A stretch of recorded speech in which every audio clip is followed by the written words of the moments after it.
I, 37M, started being a father at a very young age. My now late wife and I had our son, 20M, before we were even 17. Sadly, she passed away suddenly at 22, not long after we got married, and I've been a single dad ever since. It's been tough, but I believe I did my best up until this point. I haven't had time for any relationships, really, until I met her. I threw myself completely into being a dad and concentrating on my business. I'm not saying I've been a monk, I just haven't had anything serious, never anyone serious enough to introduce to my son. That changed a little under 3 years ago, when I met someone who I thought could fix the broken pieces of me, AJ, 25F.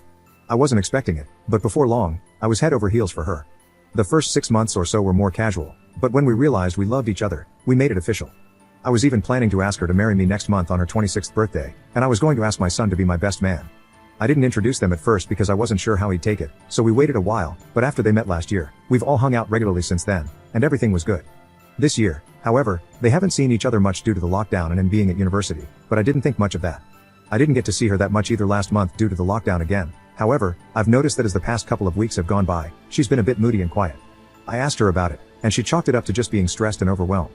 Similarly, I have noticed my son being a bit withdrawn as well, but I assumed he's just been busy with school.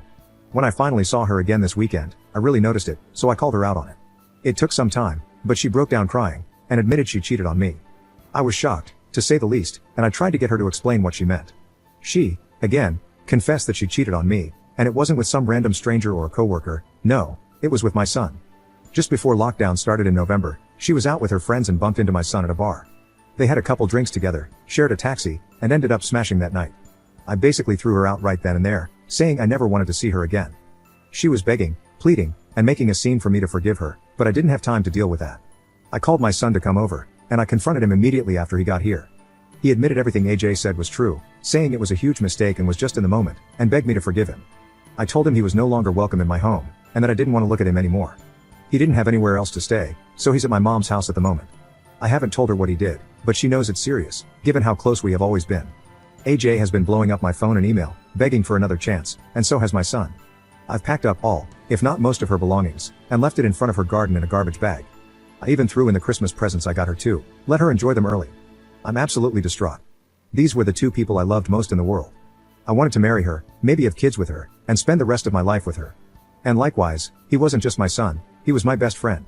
I sacrificed so much for him to give him an amazing life, and they've both betrayed me in the worst way possible. I don't think I'll ever forgive them. They're welcome to each other as far as I'm concerned. I feel so empty. Edit. I forgot to add that I've booked myself in at the Clap Clinic. If I can't trust her not to cheat on me once, who knows how many times she's done it. For everyone saying what I should do next time, there's not going to be a next time. I'm done with women, love, relationships, everything. Update 1. I posted yesterday on another sub that reached the front page and was quickly pulled for getting out of hand. It's definitely over between me and her, and I'm working on a way to communicate just how hurt she's made me feel and what it's done to me before I cut contact forever. It hurts so much because I've been on my own for years after my wife passed, and she's the only person I've let in enough to be in a relationship with, but I feel I was stupid enough to believe someone so young would truly be interested in me. I let my guard down and let the wrong person in. I can't feel awful enough about that. Maybe I deserve to be alone if that's who I find. I'll never trust anyone again. And my son, my own son, that's the one that hurts me the most. Being a dad from such a young age, and then having to be a single dad from 22, I've tried my hardest to give him the best life I could. It hasn't been easy, but up until now, I wouldn't have traded it for the world. But God, I feel so betrayed by him. Don't get me wrong, he's my son, and I absolutely love him, but I don't see how he can make this right. All the respect I had for him has vanished. I don't trust him anymore. Edit. I've made 2 big decisions today.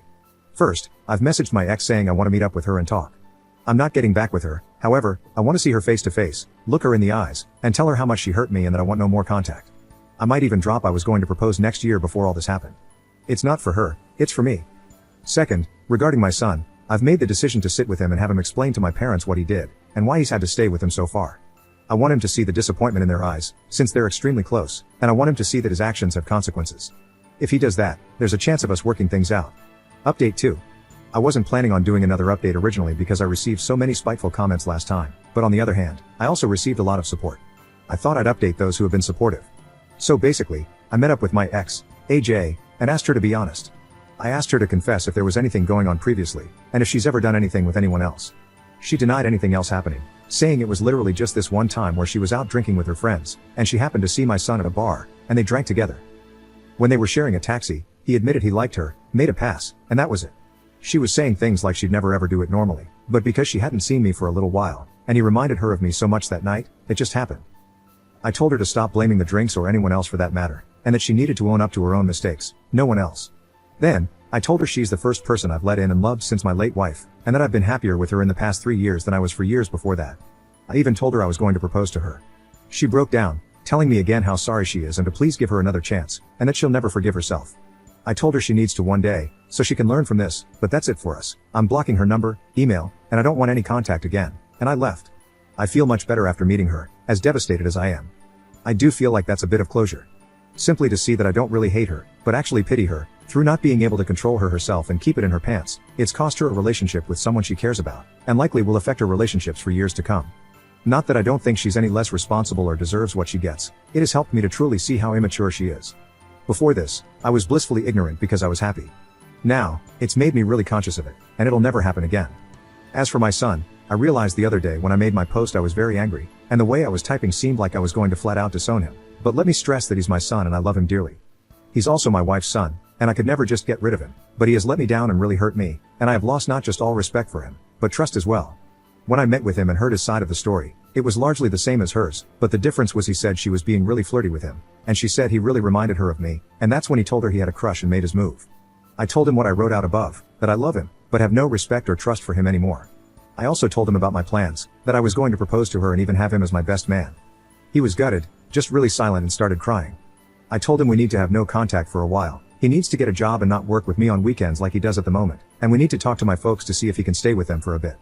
He also needed to tell them face to face about what he did, and own his mistakes like a grown-up. So I drove him there and he told them.